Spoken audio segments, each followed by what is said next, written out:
స్తుతి మన స్థితిగతులను మార్చివేస్తుంది. స్తుతికి సాతానుడు భయపడతాడు. పాటలు పాడడం, వాయిద్యాలు వాయించడం, ఆరాధించడం, మనస్సారా దేవుని పూజించడం, ఇదంతా కూడా గొప్ప యుద్ధోపకరణాలు. సాతాను వాని అనుచరులతో సహా మనం తరిమివేయడం అన్నమాట. అందుకే స్తుతి సింహాసనం. నువ్వు దేవునికి ఏ సింహాసనం వేస్తావు? దేవుడు వచ్చి నీ కుటుంబంలో ఉండాలంటే నువ్వు స్తుతి సింహాసనం వేయాలి. దేవుడు చేసిన మేళ్లను పంచుకోవడం, కృతజ్ఞతలు తెలియజేయడం. అరణ్యములో కుప్పలు కుప్పలుగా ఇశ్రాయేల్ ప్రజలు కూలినారు. ఎందుకంటే అన్నీ అనుభవించి వారి దగ్గర ఒక లోటు ఉండింది, వారికి స్తుతి లేకుండింది. They were murmuring and grumbling.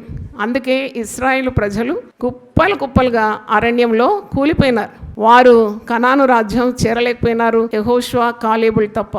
మనం స్తుతించినప్పుడు, కీర్తించినప్పుడు, ఆరాధించినప్పుడు, దేవుడు చేసిన మేళ్లను పంచుకున్నప్పుడు, ఆయనను భక్తి భావాలతో పాడి కొనియాడినప్పుడు ప్రతి కుటుంబంలో అద్భుతాలు జరగబోతుంది. దేవుని స్తోత్రం.